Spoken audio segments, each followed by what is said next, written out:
Hello, and welcome to this conversation reflecting on last year's replenishment of the Global Fund to fight AIDS, tuberculosis, and malaria. The Global Fund is an international development multilateral that was founded by the UK and others in 2001. Its mission is to accelerate the end of AIDS, TB, and malaria, and it does this by adopting a multilateral approach, which is pooling together resources from international partners and investing it through country implementation boards. As such, the Global Fund gives local experts who understand the needs of their countries and communities a large say over how the funds are distributed. The Global Fund supports programs that fund mosquito nets, antiviral therapies, TB screenings, as well as supporting health system resilience, human rights.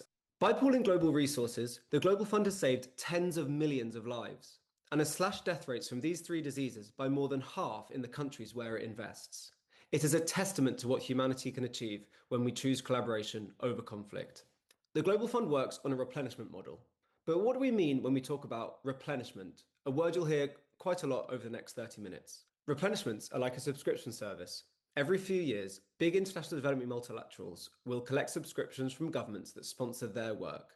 In the case of the Global Fund, their replenishments operate on a 3-year cycle. So every 3 years, they will publish what's called an investment case. This is basically a long report that outlines what they would like to work on over the next cycle. This forms the basis of the replenishment target. It's not the most effective fundraising model, as Vinny will talk about later, but it's how many of the largest development multilaterals work. Now that the Global Fund's 8th replenishment campaign is over, we think it is important to take some time to reflect on the campaign, and more specifically, the UK's role within it. The UK was one of the replenishment's co-conveners alongside the government of South Africa, so it had a particularly important role to play this time around.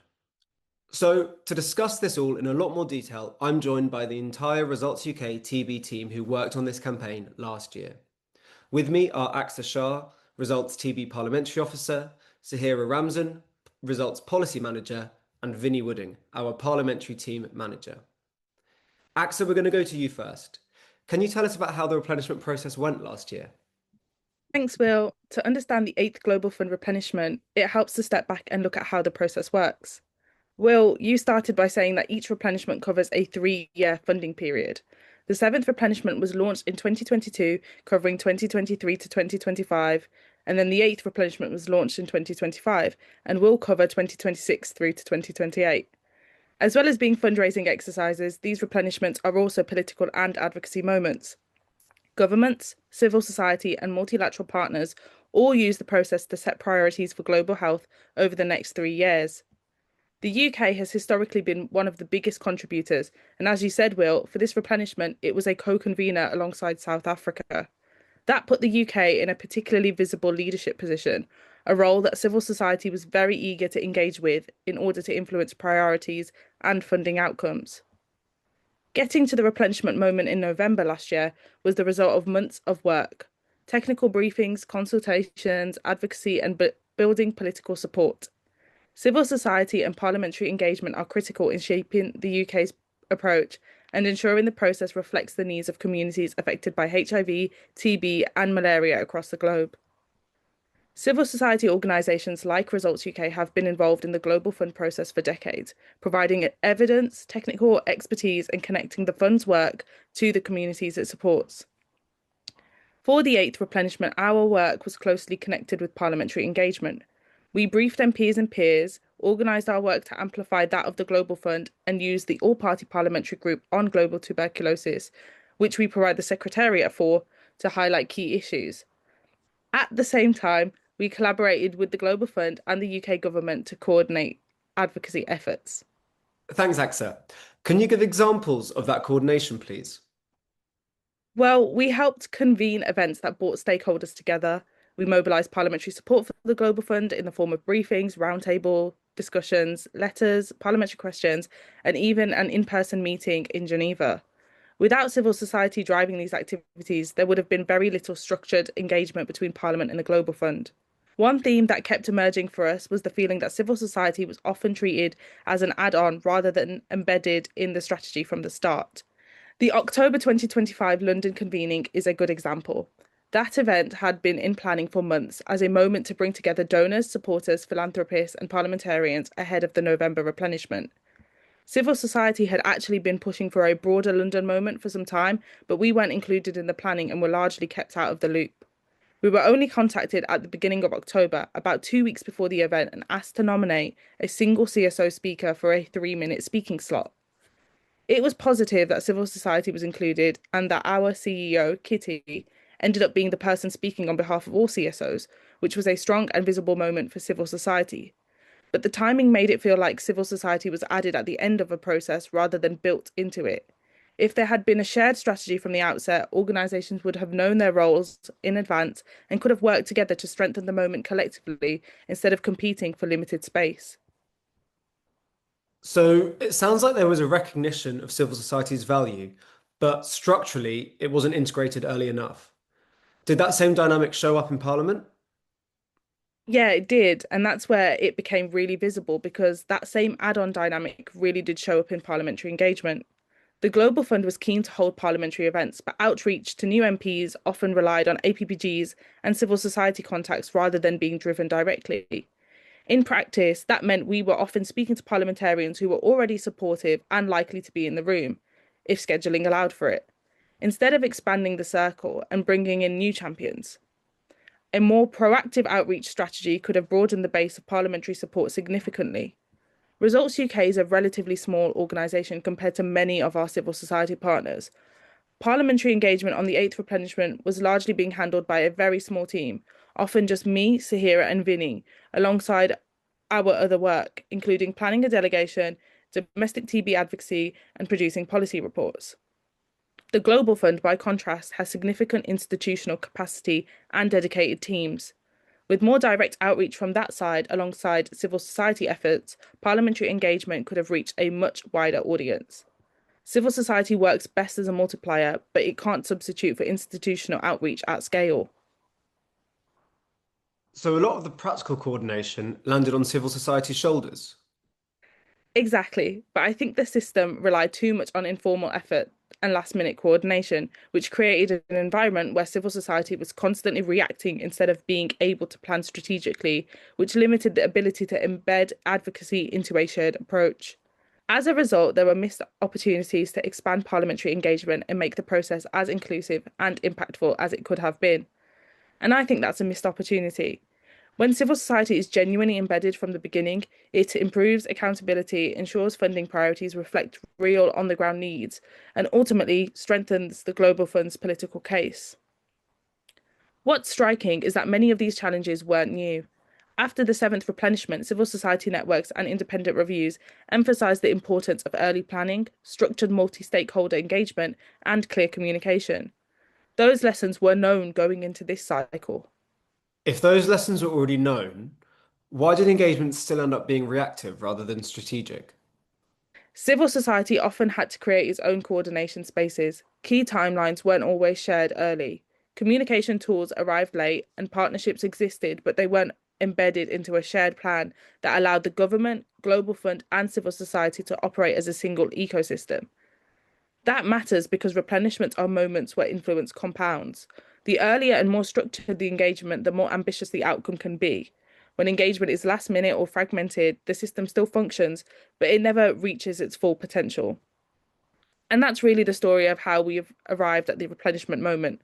Huge effort from civil society and parliament, genuine commitment from people across the system, but structures that didn't fully allow that energy to scale. That context is important when we look at the UK's role specifically, because leadership isn't just about the size of a pledge, it's about how effectively a country works with its partners. Thank you for that, AXA. Now, Sahira, can you talk about what it meant in practice during the replenishment? Yes, thanks, Will. As we heard, the UK was a co-host with South Africa, and this was something that civil society genuinely was really excited about from the onset. We thought this was going to be a new type of model around co-hosting, and that it could be a chance for the UK to be a leader and bring others along in what has been a very challenging geopolitical context. But unfortunately, our excitement kind of faded when we saw how long it took for the Foreign, Commonwealth and Development Office, that's the FCDO, to establish their processes and plans to move forward with the co-hosting arrangements. So a small team within the FCDO responsible for organising, developing plans for how the UK would go about the co-hosting. But actually, what transpired was that there was no strategy or approach that was shared with civil society on how the UK would approach the co-hosting with South Africa, either from the FCDO or from the Global Fund. So, as Axel said from the outset, it didn't feel as though civil society was an equal partner in this process. And this reinforces again what has just been mentioned about having one ecosystem where all stakeholders and partners can work together. Because at the end of the day, we were all working on the same goal. We all wanted the best possible outcome from the UK in terms of an ambitious pledge, and being able to bring other partners along with us. Thanks, Sahira. Um, I was wondering if you could outline the role of results in this replenishment, uh, and then also touch on the process that other civil society organisations could follow to engage with the FCDO. So Results UK works alongside other civil society organisations on our Global Fund advocacy. And we work in a UK coalition, and it's through this coalition that Results does the Global Fund advocacy work for replenishment. So there was no formal process for civil society groups to work with the FCDO on co-hosting. This is something that both Results and the UK coalition had been asking for since the co-hosting arrangements were announced in February 2005. And unfortunately, the collaboration kind of never happened. So you had the FCDO working with the South African government, and we had UK civil society working with South African civil society, but the two never kind of came together. And this meant that the UK coalition group had to actually create our own checking points and engagement with the FCDO and UK government colleagues. And we were actually leading this and driving that process in terms of engaging with the FCDO throughout the replenishment. So it seems like there were a lot of different stakeholders collaborating, governments, the Global Fund, and civil society organisations. How did that all work? So as I've mentioned, there was two parallel tracks. We had the government to government track, and then we had the civil society track. And then the Global Fund is actually working across them two tracks. And actually, at no point did the FCDO or the Global Fund bring everyone together, even though they both said that they value civil society across their partnerships and their working processes, for example. And one thing that's actually quite disheartening was that the UK coalition group, including Results UK, actually put forward suggestions, recommendations, and previous models of how civil society had been included in replenishment processes that the UK government could then use and replicate as part of their co-hosting arrangements. And unfortunately, the FCDO and UK government did not utilise the experience and expertise across the UK coalition group, who had many years of working on replenishments processes that could have been utilised. It was a missed opportunity by the FCDO. And again, it goes back to what Axel was saying, that civil society, the role of civil society was never built into the planning from the start. It was always seen as an add-on. And I think that really summarises how civil society were used, I think, throughout that process. So this actually goes against the government's own civil society covenant. So this is an agreement that this government has produced last year about how the government and civil society and community groups should work together. So the covenant actually recognises that civil society has a massive role to play within society, especially when making decisions. And actually, by involving civil society and community groups, you can create more equitable societies and inclusive opportunities.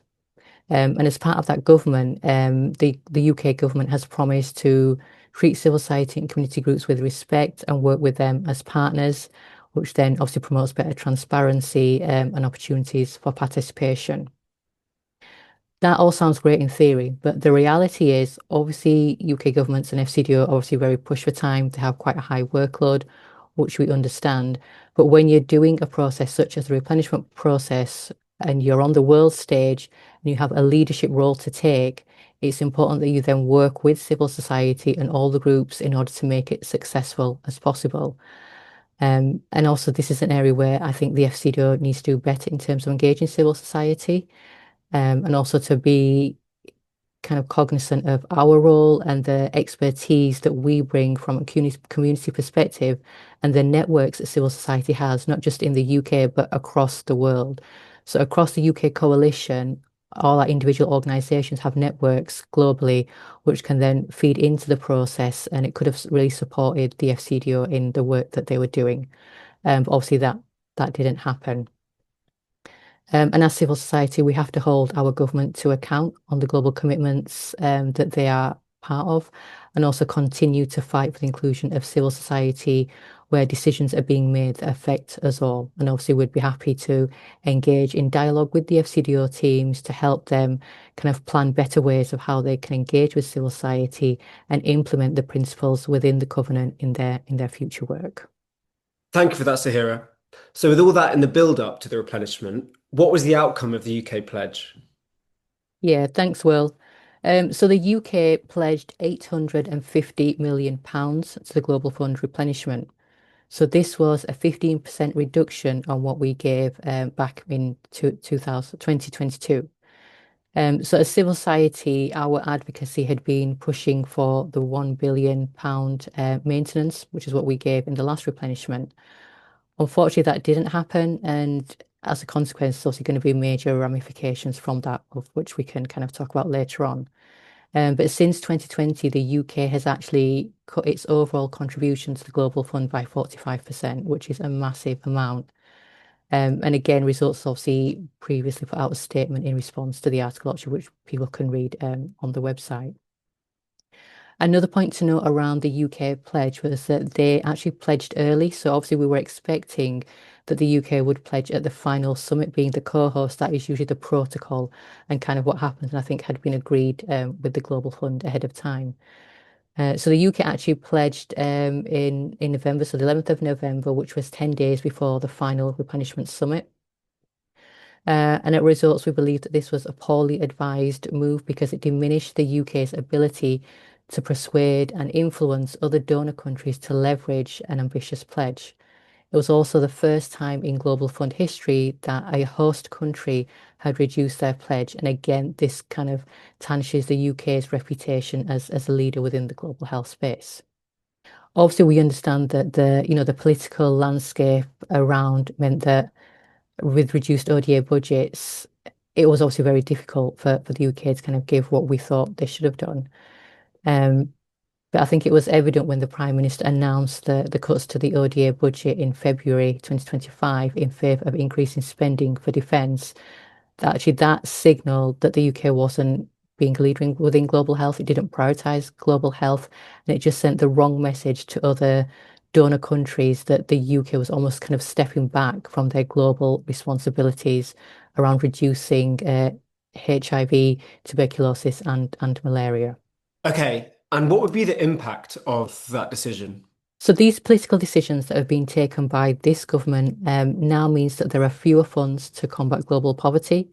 This leaves communities vulnerable and actually reverses the progress that has been made in public health outcomes over the last 2 decades. So the work that the Global Fund has been doing over the last 2 decades is actually now at risk because donor governments are not continuing the increased funding, or at least maintaining the level of funding that we need to continue this work to combat HIV, tuberculosis, and malaria. And the UK was obviously one of the co-founders of the Global Fund. So it's very disappointing to now see the UK stepping back at a time when actually we need to be stepping up within the global health space. And what does this now mean, I guess, for the UK's position as a leader in global health? I don't think we can call the UK a leader in global health if it's retreating from its global solidarity in favour of prioritising defence. At the final summit in South Africa on the 21st of November, we sadly saw many other donor countries following the UK example and reducing their allocations to the Global Fund. This sends quite a strong signal that the current replenishment model is actually no longer fit for purpose, just relying solely on donor contributions. And then with that build-up, what happened at the summit? So at the final summit in Johannesburg in November last year, we saw the UK Prime Minister make a speech which, very dismally lacked a sense of leadership, and they didn't actually say anything about how we could kind of change this type of replenishment model. how we could reform it or how the UK could even support any type of change. So obviously it was very disappointing and again a missed opportunity from the UK government to showcase British leadership and then stand in solidarity with other nations. And I think this goes back to the lack of leadership from Number 10 throughout the whole replenishment process. The UK Prime Minister, I don't think, actually understood what his role was in part of this co-hosting arrangements. And in contrast, we saw that the South African president take on a very active role in the process. And at the final summit, he was seen on stage engaging with other global leaders and also engaging with people who have lived experience of HIV, tuberculosis, and malaria. And he was very visible and clearly taking on a leadership role on behalf of his country and his people. And I think one thing that has been very clear in this replenishment process is the need to reform the global health architecture system. We did hear at the Replenishment Summit Peter Sands, who is the head of the Global Fund, to speak about the need for a reform of the multilateral system, including the Global Fund. And it was very encouraging to hear Peter saying that within a public space. Thanks, Zahira. This is a really good time for us to turn to Vinny for his thoughts on where we go from here. Given that the eighth replenishment is now behind us, what's going to happen next? Yeah, thanks, Will. I will pick up on the point that Sahir has made around the disappointment around the Global Fund pledge. And I think we would be remiss if we didn't look back at last year as a particularly challenging time for global multilateralism. So in many ways, the Global Fund was a victim of existing in that very febrile time. You know, we saw ODA budgets cut, in the UK, with other countries also passing back on their development spending. You know, most of the Global Fund's biggest national funders, so we've got countries like the UK, France, Canada, the US, almost all of those countries cut their pledges this time around. So even with a lot more civil society noise and energy and engagement around the campaign, a lot of the big donors still cut back their contributions, which was obviously a disappointing outcome. But that is made more disappointing by the fact that those countries have always played a really outsized role in the Global Fund. You know, those countries, and again, you know, the UK, France, Canada, and the US were pivotal countries in setting up the Global Fund initially. And so it's really disappointing to see those former leaders in global health taking a step back, not just in their contributions to the Global Fund, but also in their contributions to ODA. And I think if we look at the history of the Global Fund over the last 25 years, it really mirrors the way that the richest and most powerful countries in the world have started to think about their role within the development system and how that's evolved since the turn of the millennium. Thanks, Vinny. And that's a really interesting point about how the support for the Global Fund reflects kind of government's support for official development assistance. But does it reflect kind of the grassroots support for these sort of things?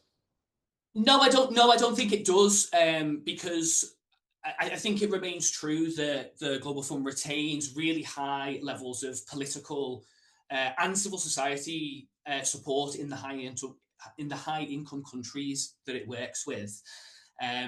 You know, I can think of examples where development ministers or leading development thinkers have used the Global Fund as an example of how multilateralism is done at its best.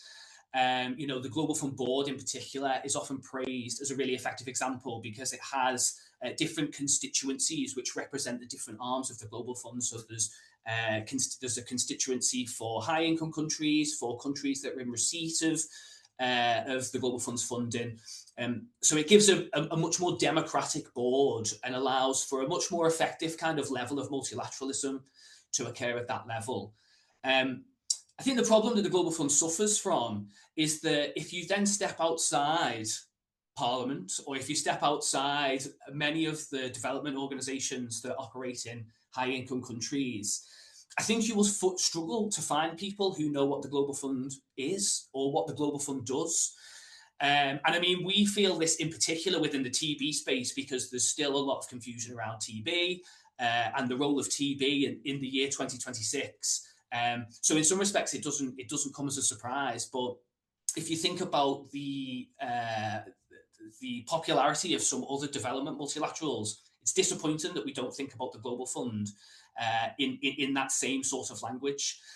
So in that respect, people like us who are advocates of the Global Fund, we need to do a much better job of explaining to the general public, new parliamentarians and other stakeholders why it's really important for them to get involved in global health and be interested in it.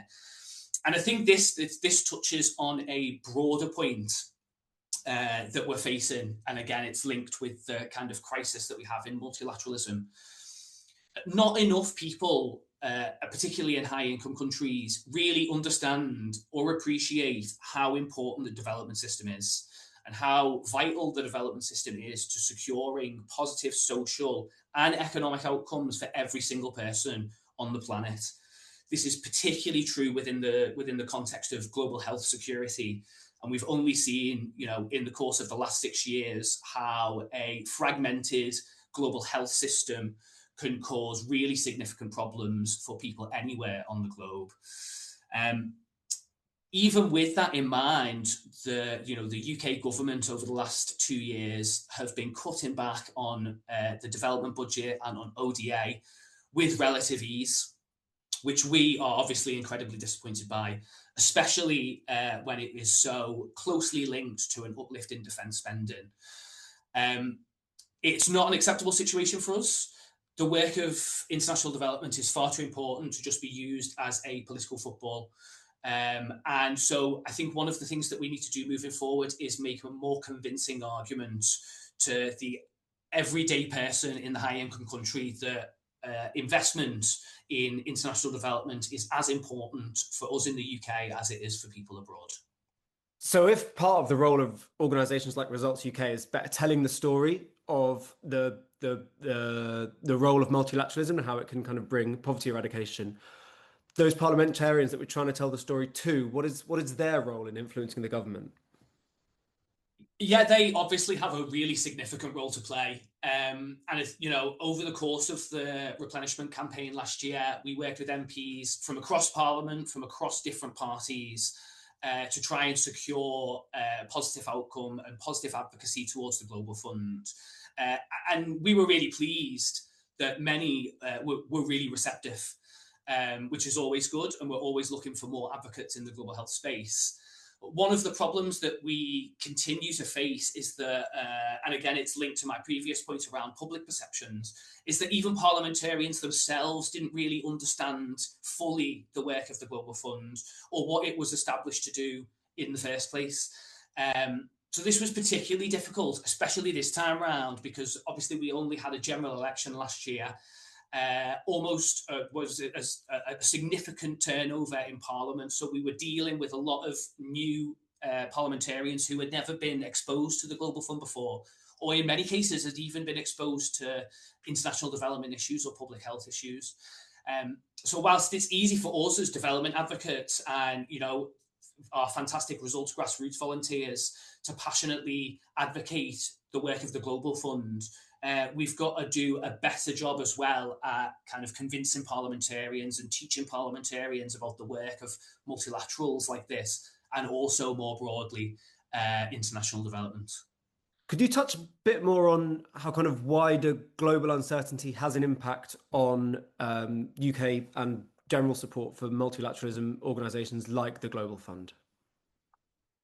Yeah, I will. And as I said previously, in many ways, the Global Fund was a victim of these geopolitical movements of which it had a very small, almost non-existent role to play in. The world is so much more uncertain now. We can't get away from that. In the last 5 or 6 years, we've seen really terrible conflicts arise in places like Sudan, Ukraine, obviously more recently the Middle East, Latin America, in Palestine.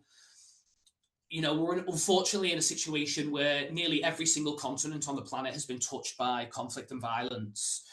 I think it is important to say, obviously, within those very horrific contexts, there are always moments where we see the best of people and the best of humanity. The example I always like to give was the white helmets in Syria. Those people are kind of heroes who we need to be promoting and promoting their work more widely. But amongst all this, but even amongst all this conflict and change, the world really is changing all around us. I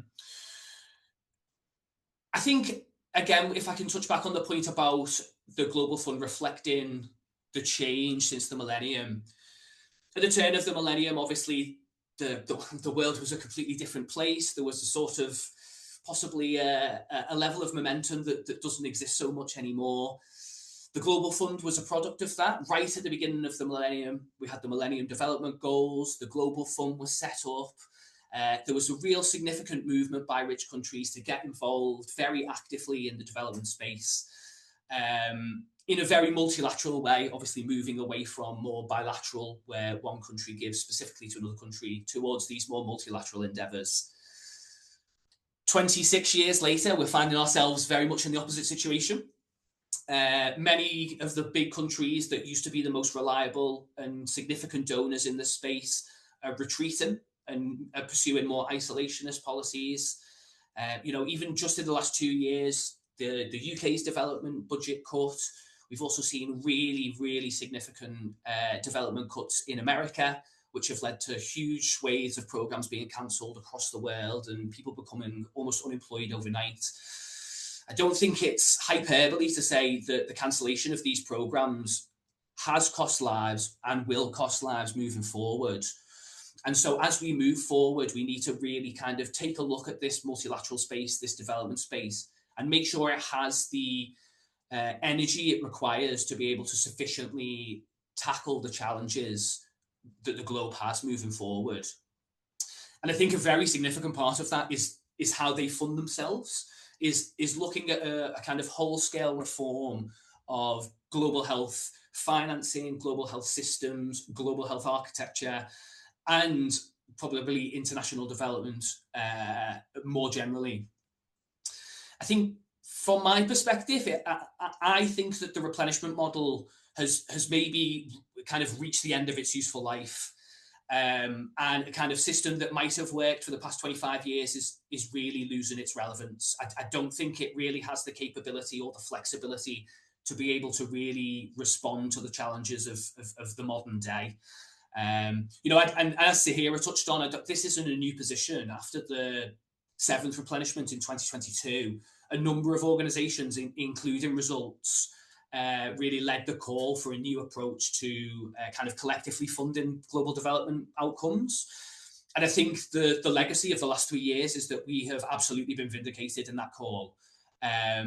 Unfortunately, the decision makers and the power brokers haven't heeded that call maybe as much as we would like. But we still remain very committed and dedicated to seeing whole-scale reform in development financing, and in particular in financing for global health security. So thanks there, Vinny, for kind of talking about the idea of a new funding system or mechanism for international development financing. I was wondering, is anyone doing this work, and kind of what are the alternative approaches that we could look to? Yeah, I mean, as I said, Results is obviously very actively involved in this work. And in fact, Results as an organisation is a member of a further advocacy organisation called the Global Public Investment Network. And Global Public Investment, or GPI for short, is one such alternative funding structure. On its highest level, or broadest level, it's based on the premise that all contribute, all benefit, and all decide. So under a GPI framework, it would, I guess, maybe similarly to a subscription service, all countries would pay a subscription service, obviously that was equitable to their respective incomes and their respective needs. That would go into a centralised pot. And then that money would be distributed amongst international partners in a democratic manner. So no one country had complete say over where it was going, or no one region could dominate where spending was. The idea is that this would be an endeavour of multilateralism in which everyone on the globe can benefit, everyone contributes, and through different democratic means, we would all have a means to decide. And it wouldn't operate on a kind of replenishment cycle, so it wouldn't be a kind of cap in hand exercise every 3 years. go into the major donors. And obviously, I think, as we've seen, if such a replenishment arises at a bad time geopolitically, that has consequences for what can be raised. Global public investment would be a permanent development financing mechanism. It would be almost an annual contribution that you would add to. So I think that's just one. Obviously, there's quite a few, but we at Results do a lot of work on GPI, and obviously I personally have done a lot of work on GPI. So it offers a really interesting and potentially innovative example of a new way of doing multilateralism.